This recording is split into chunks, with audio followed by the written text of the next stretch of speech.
Hey guys, welcome back to the channel. In this video, we're going to be talking about some cool 3D printed custom parts we've been working on lately, specifically 3D printed vents and covers. If you're new here, welcome to the channel. We've been building out our E350 composite 4x4 expedition camper now for the past 2 years.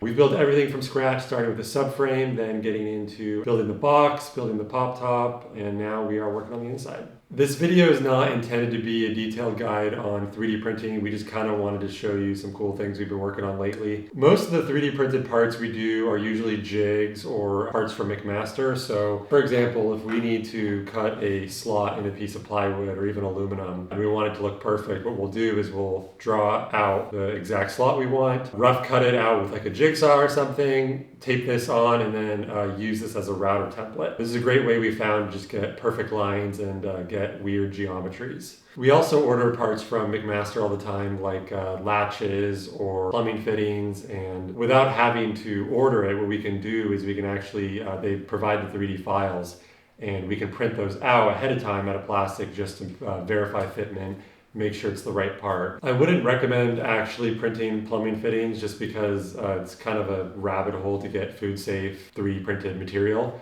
We did, however, use it on our gray water in a couple places where there was height constraints and fittings off the shelf didn't work.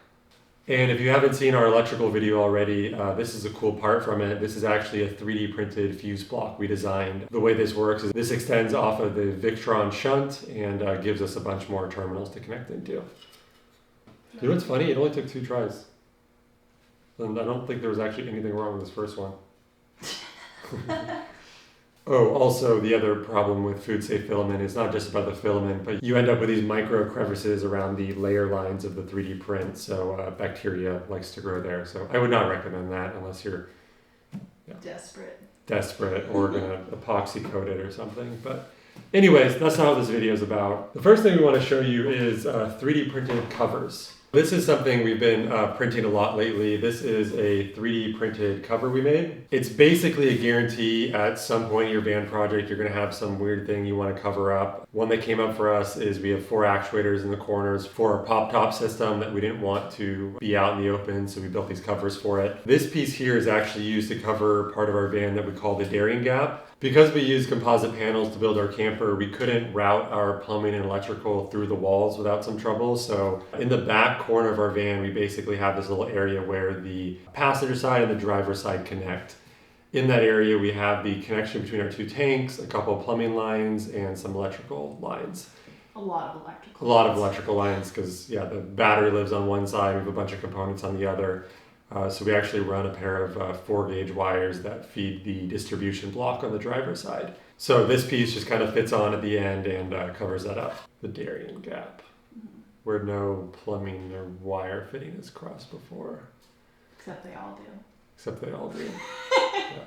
You're probably noticing that this is bigger than your standard 3D printer can print, and we've actually made these as long as I think about 4 feet was our longest for the corner. The design of these is actually pretty simple. If you don't have a lot of CAD skills, it really is something that is not that hard to design. The way I do these is I use Fusion and sketch out the 2D profile. So basically this part right here, I sketch this out in the shape that I want in 2 dimensions. Once I've drawn the cross section, what I'll do is do a little test print of it or actually just print it out on paper and make sure it's gonna cover what I want to. Once you've nailed down the piece, all you have to do is open the extrude tool in Fusion and then pick the length that you want it to be. Obviously, if it's longer than your print bed is, you can just split it into multiple pieces that then add up to the total length you want. A standard printer is usually about a 10-inch cube, so that's kind of the max that we've always worked with. This is a bottle of the glue that we use to adhere the parts together. This is actually, we make this ourselves, and the way you do that is you take a bunch of extra pieces of filament or failed prints, put that in the bottle here, and then pour acetone over it. And the acetone just dissolves it into a slurry. And you can choose how thick you want it to be depending on the part. You can add more plastic or more acetone. And you need to wait about 24 hours, then it'll just fully dissolve the part into glue. What we do first on a part like this is we use super glue between the pieces just to make it easier to hold it together because super glue dries really fast.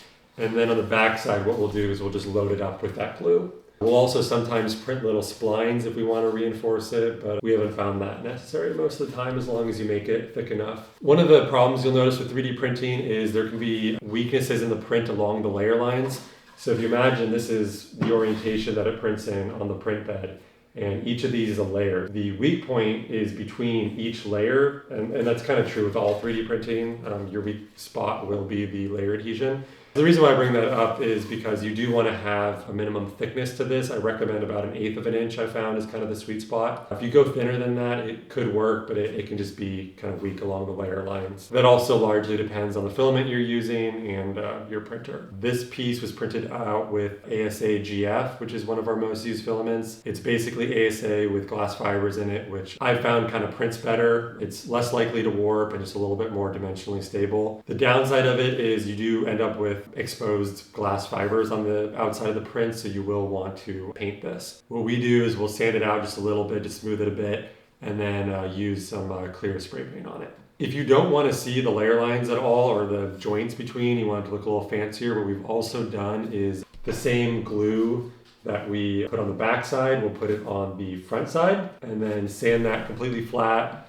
If it's not perfect, we'll body fill it a little bit and then sand the whole piece until you don't have any layer lines anymore. And then after that, you can just paint it with white spray paint and it'll look like it was never 3D printed at all. The way we actually attach covers like this, built into the 2D part of the print, we have this little recess section right here.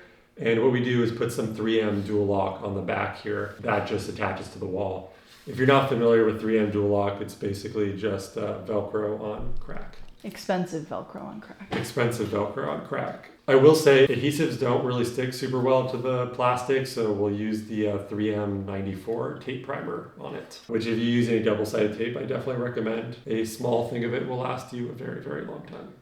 That's all we wanted to go over for the covers. Hopefully that inspired you to maybe print some weird cover for something in your van. I feel like once we realized we could do this, it really unlocked a new possibility of manufacturing. Another cool thing we've been printing lately is 3D printed vents.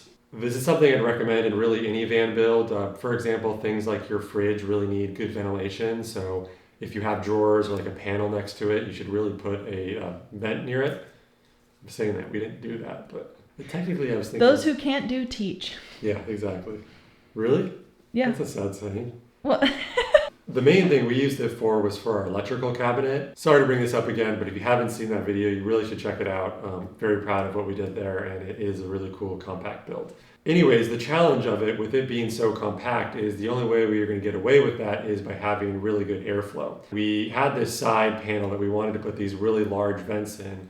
The problem was everything we found online was just, one, too small, or too thick. Your standard vent kind of goes back like 1 inch or so. It's designed to be put into a wall or something thicker, and ours was actually going into a 1/4 inch piece of plywood, and there was stuff on the back end, so we couldn't have it any thicker than that. Some of the fancy companies will like CNC out the slots inside the panel. This was our plan initially with a 3D printed guide. However, after laying it out a bunch, one, it was hard to lay out, and then two, it just ends up looking really bad, and you actually lose a ton of airflow because you need to have, a minimum thickness of plywood left behind. Whereas with the vents and just the way the geometry works, we were able to maintain a ton of airflow. I forget the numbers. I want to say it's about like 70% of the total space is airflow. I really can't take credit for this because I didn't design these and it's not my work, but I found this really cool OpenSCAD model. If you're not familiar with OpenSCAD, it's basically a tool where if someone wants to make a model that is programmable, meaning you can adjust the dimensions of something or the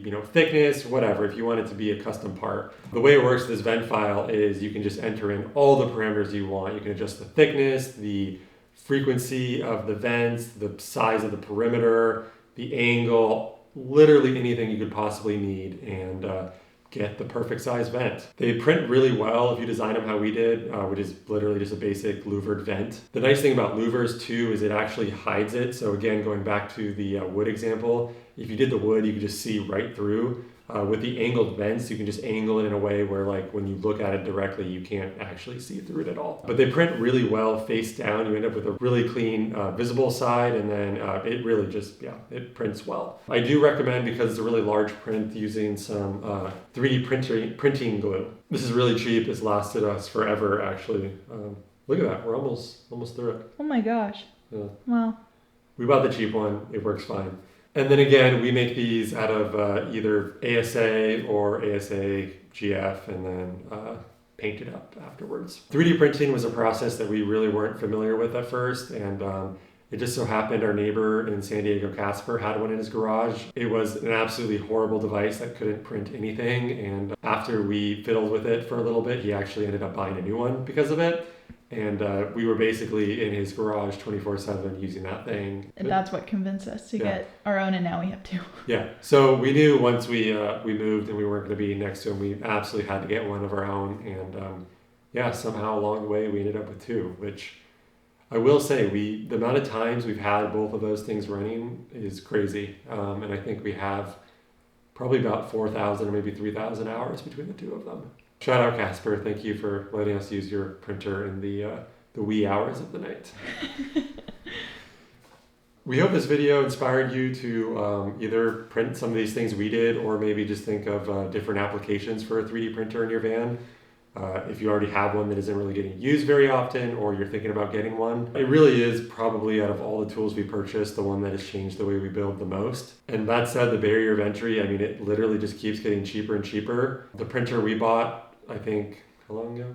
A printer we bought a year ago, which was, I think, $600 on sale we got it for, which is an amazing printer and can really, I mean, it's just a great printer to get you started. It can do all of the random cheap plastics you don't need a fancy printer for, and it can do all the fancy enclosed high temperature filaments. I think I just saw it on sale, or sorry, not on sale. The actual price now is only $350, which is, I don't understand how you can have a machine like that for $350. It is such a good device, and the only thing we've had to do is just general maintenance, like replace the hot end every once in a while, and a couple other random things that have came up. Knock on wood.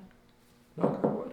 We hope you found our uses here interesting. We'd love to hear from you guys in the comments below if there's any random things you've printed that you think are worth sharing. It really is one of those things where it's easy to forget like the solutions you can come up with a 3D printer. And there's just kind of random things all the time that I haven't thought about that we kind of come across. Thank you guys so much for watching, and we'll see you in the next one.